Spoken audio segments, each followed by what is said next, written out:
So I'm going to borrow a few things from what Harsh said and some of the previous pieces of information that Paul and Anurag said. And the one thing that struck me was who decides the frontier? Does technology decide frontiers, or does human mind explore new frontiers? And as Harsh was speaking and about that final moment that matters is the human touch, I was kind of beginning to think that perhaps the technology that we have created takes us to a particular level, but it's the human mind that can explore things beyond that. And therefore, I personally believe that technology is really not a divider. On the contrary, technology is an integrator. It is for us to kind of believe that we can leverage technology to achieve what we have set out for. In that sense, I see technology as a pure enabler. Perhaps it places people on a continuum of comfort. Some people take to technology as fish takes to water, and some people like me are more challenged. But nonetheless, I think today's workforce has adapted to technology, and therefore, while, like I said, they could be at different points in the continuum of comfort, I do not see technology as a differentiator and as a divider. That's very important for us to believe, because that will set the bedrock of the level of experimentation we will do with technology. If we start believing that technology is a divider, then there would be some naysayers, some agnostics who might kind of dilute the agenda. Therefore, it is very important for us to have that conviction that technology is actually an integrator. And that's the reason why I spend so much time on this particular parameter. There is no doubt that virtual communications have brought in a level of complexity that we people were not used to.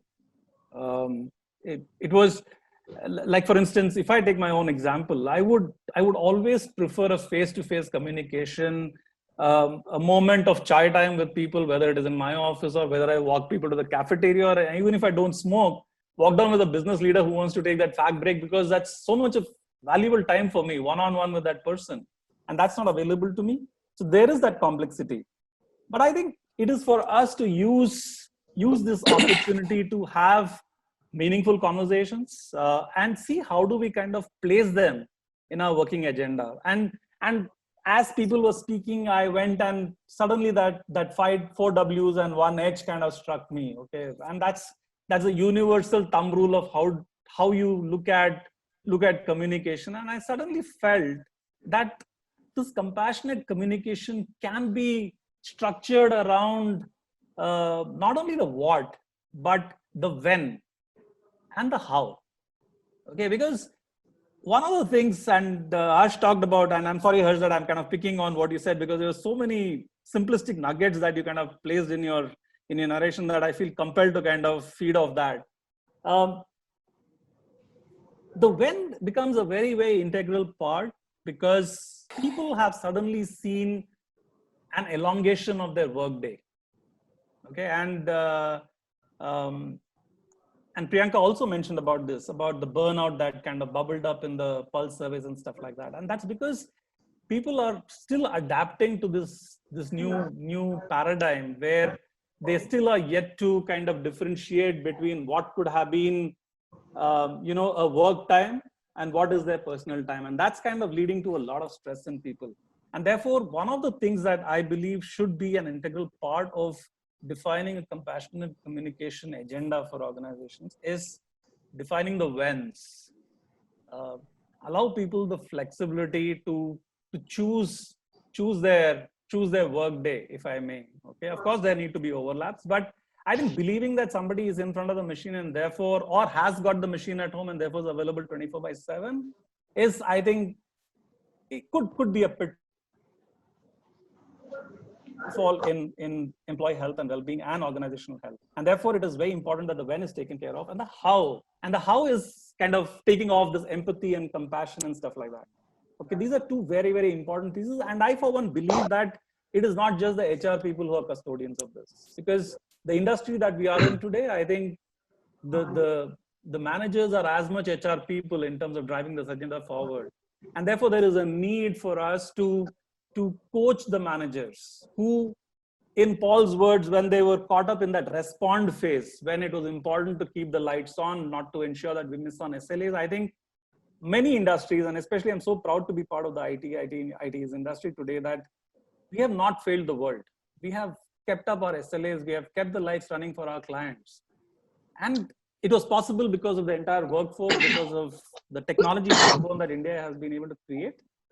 But I think it is time for us to kind of step back and ensure that now we give the people emotions the place it deserves. Okay, and that was a recover phase that Paul kind of briefly alluded to. I think that requires coaching. It's so easy to be task oriented, but to let the people orientation step up one level on top of the task orientation calls for a little bit of repositioning of people's minds and psyches. And you said, what do we do in the company that I work for? I think we have started this journey of coaching managers to become sensitive to this need, to make it a point that while work needs to get done, that people is not at the cost of what is deliverable to the client, but people is an agenda in itself. Okay, so have these non-agenda based conversations, ask about the well-being. So coaching around that, making those conversations more purposeful, not trivial, because it can be so, there is a risk of that becoming again a check in the box. But how do you invest? And that's where that authenticity kind of comes in. So coaching people to become authentic as they let the people agenda surface, bubble up, and take a level of priority that it deserves. And secondly, there's also an element of coaching for the rank and file of the organization, that it is important for them now more than ever to become slightly assertive in what they need. There has to be a little bit of pushback and what they can do and what they cannot do in terms of accommodating times, because calendars seem like skyscrapers today. They just kind of keep popping up every now and then, and there is a need for people to kind of push back and say this is possible and this is not possible. In fact, we went a step further ahead and we actually cajoled people to see if they could take a few days off now and then to recharge, because historically over the last 10 odd years that I've been in the IT industry, people felt that work from home was a substitute for managing personal work along with work deliverables. Okay, and today suddenly they find a situation where this entire thing is kind of eating into their own emotional stability. Therefore, we said it does not mean that if you take a paid time off, you need to go out with family, you need to go watch a movie. It is important for you to sit, reflect, recharge, rejuvenate, and then come back the next day. So that's again something that we have started in this organization, where we're cajoling people to be conscious about this potential burnout, take their days off, recharge, and then come back to work.